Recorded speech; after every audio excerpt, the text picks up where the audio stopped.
Hello my dear student friends, आप लोगों में सुबह से बहुत सारे बच्चे मैसेज कर रहे हो कि सर मैथ्स में स्टेप मार्किंग है कि नहीं, थोड़ा बता दीजिए।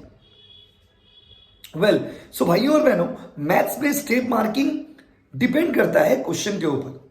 जैसे मैं आपको एग्जांपल दे रहा हूं, सपोज एक लिमिट का छोटा सा सम आप सॉल्व कर रहे हैं जिसमें आपको एक्स का बस वैल्यू निकालना है। तो माय डियर स्टूडेंट फ्रेंड्स, उसमें क्या ही स्टेप मार्किंग होगा, क्योंकि वो शुरू होते ही खत्म हो जाता है। Now coming to the step marking वाला एक डेमो देते हैं आपको। जैसे आप क्रैमर्स रूल से सम्स कर रहे हो, क्लियर।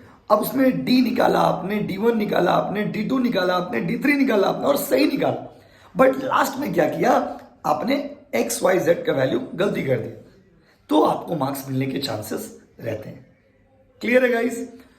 और एक एग्जांपल दे रहे हैं आपको, डेरिवेटिव का सम्स कर रहे हो आप स्टार्टिंग से ही गलत ब्रेक कर रहे हो, तो आपको मार्क्स कैसे मिलेंगे।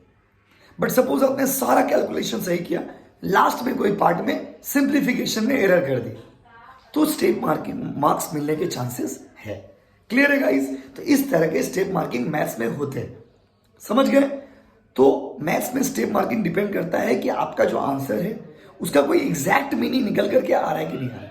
अगर आपने जहां तक किया है उसका कोई एग्जैक्ट मीनिंग निकल करके आ रहा है तो you will be rewarded some marks, otherwise no marks. Clear है गाइस। वीडियो शेयर कर दीजिए और सबके डाउट्स को क्लियर कर दीजिए। Thank you so much.